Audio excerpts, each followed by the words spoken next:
గజాసురుని కోరిక మేరకు శివుడు కైలాసాన్ని విడిచి భూలోకానికి వెళ్ళిపోతాడు. పార్వతీదేవి ఒంటరిగా కైలాసంలో శివుణ్ణి తలుచుకుంటూ ఉండిపోతుంది. ఆయన లేకుండా కైలాసం విలవిలలాడిపోతూ ఉంది. ఆయన డమరుకనాదంతో కైలాసం ఎప్పుడూ మారుమ్రోగిపోతూ ఉండేది. కాని ఇవాళ స్వామి లేకుండా కైలాసం కైలాసంలానే లేదు. బోలాశంకరుడు అని ఊరికే అనలేదు. ఎవరు ఎలాంటి కోరిక కోరినా సరే ముందు వెనుక ఆలోచించకుండా వరాలను ప్రసాదిస్తాడు. అలా ఆ గజాసురుడు కోరిన కోరికని కూడా తీర్చి అతని వెంటే వెళ్ళిపోయాడు. ఇప్పుడు ఆయన లేక నేనస్సలుండలేకపోతున్నాను. అలా పార్వతీదేవి బాధపడుతూ ఉంటుంది. అప్పుడు ఆమె వద్దకు ద్వారపాలకులొస్తారు. తల్లి, చాలా ఆందోళనగా కనిపిస్తున్నావు. కారణమేమిటి తల్లి? మా వల్ల ఏమైనా ఇబ్బంది కలిగిందా? చెప్పు తల్లి. లేదు, మీ వల్ల నాకు ఎలాంటి ఇబ్బంది కలగలేదు. స్వామివారు భూలోకానికి వెళ్తూ వెళ్తూ మీ బాధ్యతని నాకు అప్పగించి వెళ్లారు. మీకేదైనా ఇబ్బంది కలిగితే మేమస్సలు చూడలేము. స్వామివారు తిరిగొస్తున్నారు అన్న సమాచారం అందింది. మీరిలా బాధగా ఉంటే స్వామి మమ్మల్ని అస్సలు క్షమించరు. అందుకే మీకేమైనా ఇబ్బంది కలిగితే మాకు తెలియజేయండమ్మా. మాకెలాంటి ఇబ్బంది లేదు. మీరు వెళ్ళండి. నాకేదైనా అవసరం కలిగితే నేనే పిలుస్తాను. అలా పార్వతీదేవి వారిని పంపిస్తుంది. స్వామి వస్తున్నారన్నమాట నాకు చాలా ఆనందాన్ని కలిగించింది. ఎన్నో రోజుల నుండి ఆయన లేక అలంకారానికి కూడా దూరమయ్యాను. ఆయనొచ్చేలోపు స్నానం చేసి చక్కగా అలంకరించుకొని కనిపిస్తాను. అలా పార్వతీదేవి స్నానం చేయడం కోసం పసుపుని తీసుకుంటుంది. పసుపు చాలా మృదువుగా ఉంది. అలా అనుకుంటూనే ఒక మనిషి ఆకారాన్ని పోలిన ఒక పసుపు బొమ్మని తయారు చేస్తుంది. ఆహా, ఈ పసుపుతో చేసిన బొమ్మ ఎంత అందంగా ఉంది. ఈ బొమ్మలో ఏదో తక్కువైనట్టుంది. ఏం తక్కువైంది? ప్రాణం ఒక్కటే తక్కువైంది. అలా అనుకుంటూ ఆ పసుపుతో చేసిన బొమ్మకు ప్రాణం పోస్తుంది పార్వతీదేవి. ఆ బొమ్మకి వినాయక అని పేరు పెడుతుంది. తల్లి, తల్లి! ఆహా, ఆ పిలుపు ఎంత బాగుంది.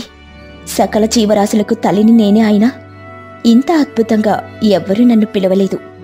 ఇవాల్టి నుండి నువ్వు నా పుత్రునివి. నీ పిలుపుతో నాలో ఉన్న మాతృత్వం పొంగిపోయింది. నా అదృష్టం తల్లి.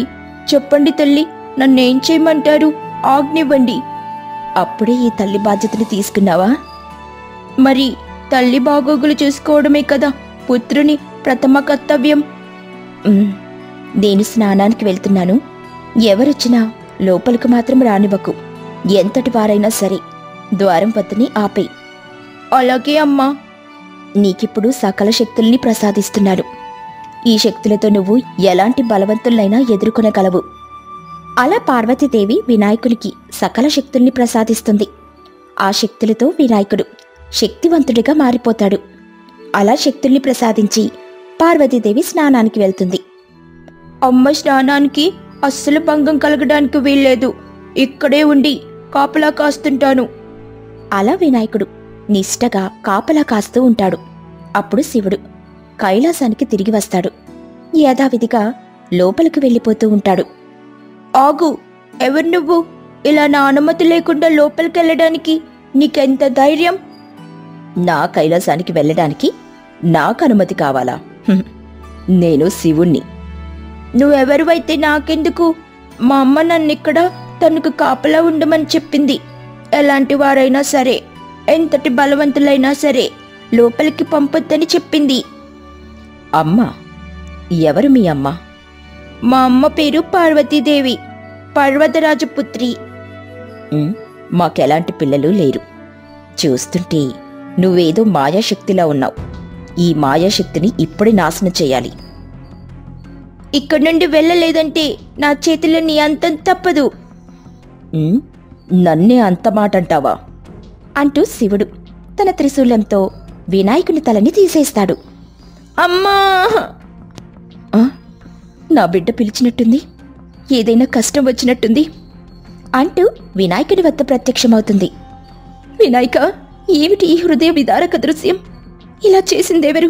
నా బిడ్డకి ఈ పరిస్థితి కల్పించింది ఎవరు? పార్వతి, ఈ బిడ్డ నేను సృష్టించిన మన పుత్రుడండి. అయ్యో, ఏదో మాయాశక్తి అనుకుని ఇలా చేశాను. తప్పు చేశారండి. ఆవేశంలో సరిదిద్దుకోలేని తప్పు చేశారు. నా బిడ్డని నాకు తెచ్చివ్వండి, లేకుంటే నేను ఉగ్ర రూపం దాల్చి ఈ సృష్టిని నాశనం చేస్తాను. వద్దు, అలా చెయ్యొద్దు. నేను నీ బిడ్డని తిరిగి ప్రాణాలతో తెచ్చిస్తాను దేవి. అలా శివుడు ద్వారపాలకుల్ని పిలుస్తారు. చెప్పండి స్వామి. మీరిప్పుడే భూలోకానికి వెళ్ళండి. మీకెదురుగా ఏ ప్రాణైతే తన బిడ్డ వలె నిద్రపోతూ ఉంటుందో ఆ ప్రాణి తలని తీసుకుని రండి. తమ ఆజ్ఞ స్వామి. అలా శివుని ఆజ్ఞ మేరకు ద్వారపాలకులు భూలోకానికి వెళ్తారు. అక్కడొక ఏనుగు తన బిడ్డ వలె నిద్రపోతూ ఉంటుంది. వారు ముద్దుగా ఏనుగుని చూడడంతో ఆ ఏనుగు తలని తీసుకుని వెళ్తారు. గజముఖ శుభప్రదం అంటూ ఆ ఏనుగు తలని వినాయకుడి శరీరానికి పెడతారు. అలాగే ప్రాణం పోస్తాడు. వినాయకుడు బ్రతుకుతాడు. వినాయక, ఈయన నీ తండ్రి, మహాశివుడు. నన్ను క్షమించండి తండ్రి, నేను మీతో అలా ప్రవర్తించి ఉండకూడదు. ఇదంతా విధిలిఖితం. ఇందులో ఎవరి తప్పు లేదు. ఇదంతా విధిలిఖితం. ఇకపై నువ్వు గజాననుడు అనే నామంతో పూజలు అందుకుంటావు. అలా శివుడు వినాయకునికి ఏనుగు తలతో ప్రాణప్రతిష్ఠ చేస్తాడు. అనగనగా ఒక ఊరిలో రామయ్య అనే ఒక వ్యక్తి ఉండేవాడు. అతను చాలా పేదవాడు. అలాగే అతని భార్య పేరేమో కవిత. వాళ్ళకి ఒక కూతురు కూడా ఉండేది. పాప పేరేమో రాజీ. రామయ్య చిన్న హోటల్ వ్యాపారం చేసుకుంటూ జీవనం కొనసాగించేవాడు. ఎంత కష్టపడినా నెల తిరిగేసరికి చేతిలో చిల్లిగవ్వ కూడా మిగలడం లేదు. అవునండి, అన్నీ మనం తీసుకున్న అప్పులు తీర్చడానికే సరిపోతుంది. ఎలా అయితే ఏం బాగుపడతాం? అసలే మనకు ఒక ఆడపిల్ల, తనకు ఎలా పెళ్లి చేయగలము? అవునండి, ఇప్పటికీ మనం మన పాప కోసం ఒక్క బంగారు వస్తువు కూడా కొనిపెట్టలేదు. అవును. ఇలా మాట్లాడుకుంటూ కూర్చుంటే పనులు జరగవు, డబ్బులు కూడా రావు. మీరిక హోటల్కి వెళ్ళండి. ఇవాళైనా బాగా వ్యాపారం జరిగితే అంతే చాలు. జరుగుతుందిలేండి, మీరు నమ్మకంతో వెళ్ళిరండి. అలాగే. అలా రామయ్య తన చిన్న హోటల్ వద్దకు వెళ్తాడు. అలాగే పని వాళ్లను వంట పని చేసుకోమని చెప్తాడు. ఇవాళైనా బాగా వ్యాపారం జరగాలి. ఇంటికి ఎంతో కొంత డబ్బును తీసుకెళ్లాలి. లేకపోతే నేను పూర్తిగా అప్పుల లోతుకు కూడుకొని పోతాను. అలా రామయ్య వ్యాపారం బాగా జరగాలని కోరుకుంటాడు. కానీ ఎప్పట్లాగానే వచ్చిన డబ్బులు తిరిగి మరుసటి రోజు సరుకులకి పని వాళ్ళకే సరిపోతుంది. తిరిగి రామయ్య నిరాశతోని ఇంటికి చేరుతాడు. ఏంటండి, ఇవాళ వ్యాపారం బాగా జరిగిందా? లేదు, ఎప్పట్లాగానే ఇవాళ కూడా చిల్లిగవ్వ కూడా మిగలలేదు. అయ్యయ్యో, ఏంటండి మనకి ఈ దురదృష్టం. మనం సరిగ్గా ఇంటి అద్దె కట్టి 5 నెలలవుతుంది. రేపైనా సరైన సమయానికి అద్దెచ్చేస్తామని అనుకున్నా, కానీ అయ్యేలా లేదు. ఏమిటో నాకు అర్థం కావడం లేదు. వచ్చిన డబ్బులంతా సరుకులకు కూలీ వాళ్ళకే సరిపోతుంది. సరే, మీరు నిరాశ చెందకండి. భోజనం వడ్డిస్తాను. కాస్త తిని నిద్రపోండి. అలాగే. అలా రామయ్య భోజనం చేసి ఆలోచిస్తూ నిరాశతోని నిద్రపోతాడు. మరుసటి రోజు ఇంటి యజమానొస్తాడు. ఏమిటి రామయ్య, ఇది నీకేమైనా న్యాయంగా ఉందా? ఇంటద్దే అలాగే హోటల్ అద్దె ఇవ్వకుండా నువ్వు ఇలా ఉంటే ఎలా? నాకిప్పటికిప్పుడు అద్దె కావాలి. క్షమించండి అయ్యా, నాకు హోటల్లో ఈ మధ్య సరైన లాభాలు రావడం లేదు. అందుకే అద్దె సరైన సమయానికి ఇవ్వడం లేదు. కొంత సమయం ఇవ్వండి. లాభాలు రాగానే మీ అద్దె మొత్తం మీకు తిరిగిచ్చేస్తాను. మీకిప్పటికే చాలా సమయం ఇచ్చాను. ఇక నేను అస్సలు వేచి చూడను. మీరు ఇల్లు ఖాళీ చేయండి. అయ్యో, అలా అనకండి. మాకు కొంత సమయం ఇవ్వండి. చిన్నపిల్లని పెట్టుకుని బయటికి ఎలా వెళ్ళగలం? ఎక్కడని ఉండగలం? కాస్త దయ చూపించండి. నాకదంతా తెలీదు. నాకు నా ఇల్లు అలాగే హోటల్ని ఇప్పుడే అప్పచెప్పి ఇక్కడుండి వెళ్ళిపోండి. మీరు పెద్ద మనసు చేసుకుని మరొకసారి ఆలోచించండి. మీరు ఇప్పుడు మర్యాదగా ఇక్కడ నుండి వెళ్ళకపోతే మేము మెడపట్టి మరీ బయటికి గెంటించాల్సి వస్తుంది.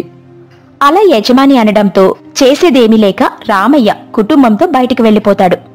నేను అనుకుంటూనే ఉన్నా ఇలాంటిదేదో జరుగుతుంది అని, కానీ ఏం చేయలేకపోయా. ఇవాళ నా కారణంగా మీరు కూడా వీధుల పాలయ్యారు. నన్ను క్షమించండి. మీరలా అనకండి. ఇందులో మీ తప్పు మాత్రం ఏముంది? అవును నాన్న, నువ్వు అస్సలు బాధపడకు. మనకు మంచి రోజులొస్తాయి. నీకెలా తెలుసు మనకు మంచి రోజులొస్తాయని? నేను పూజించే వినాయకుడు నన్నెప్పుడూ మోసం చేయడు. ఖచ్చితంగా మనకు ఆ వినాయకుని దయ వల్ల మంచి రోజులొస్తాయి. అలా వాళ్ళు మాట్లాడుకుంటూ ఒక చెట్టు కింద సేదదీరుతారు. రాత్రి కావడంతో బాగా చలి మొదలవుతుంది. ఏమండి, బాగా చలిగా ఉందండి. అవునన్నా, నాకు కూడా బాగా చలిగా ఉంది. ఆగండి, నేనిప్పుడే వెళ్ళి కట్టెలు తెచ్చి మంట వేస్తాను. అలా రామయ్య వెళ్ళి కట్టెలు తెచ్చి మంటేస్తాడు. నాన్న, నాకింకా చలిగానే ఉంది. అయ్యో, సమయానికి మన వద్ద ఎలాంటి దుప్పట్లు కూడా లేవు. అవునండి, ఇప్పుడెలా? నాన్న, నాకు చలికి ఎముకలు కూడా గడ్డకట్టేలా ఉంది. అలా వాళ్ళు చలికి తట్టుకోలేక బాధపడుతూ ఉంటారు. వినాయక, నువ్వే మా బాధని కష్టాన్ని తీర్చాలి అంటూ ఆ వినాయకుని వేడుకుంటుంది. పాపం వినాయకునికి వారి బాధ చూసి చాలా బాధ కలుగుతుంది. ఒక సామాన్యుని మానవుని రూపంలో అక్కడికొస్తాడు. చూస్తుంటే బాగా చలిగా ఉన్నట్టుంది. అవును, మాకు చాలా చలిగా ఉందండి. నేను పక్క ఊరి నుండి వస్తూ ఉన్నాను. నాకు కనిపించిన వారందరికీ దుప్పట్లు పంచుతూ ఉన్నాను. ఇదిగోండి, మీరు కూడా ఈ దుప్పట్లు తీసుకోండి. సమయానికి దేవుళ్లా వచ్చారు. మమ్మల్ని ఈ చలి నుండి కాపాడారు. చాలా ధన్యవాదాలు. వీటిని కప్పుకొని ప్రశాంతంగా నిద్రపోండి. అలా వినాయకుడిచ్చిన దుప్పట్లు కప్పుకొని వాళ్ళంతా హాయిగా నిద్రపోతారు. పొద్దున్నేచి ఆ దుప్పట్లని తులుపుతారు. అంతే, ఆ దుప్పట్ల నుండి బంగారు కాసులు బయటపడుతుంది. ఏమిటి వింత? అసలు ఈ బంగారం ఎలా వచ్చింది? ఇదంతా వినాయకుడు చేసిన లీల. అవునండి, ఇదంతా ఆ స్వామి చేసిన లీల. రాత్రి సామాన్యుని వలె వచ్చింది వినాయకుడే. అలా వాళ్ళు ఆ బంగారంతో బాగా డబ్బులు సంపాదిస్తారు. అలాగే వారి కోసం ఇంటిని కూడా నిర్మించుకుంటారు.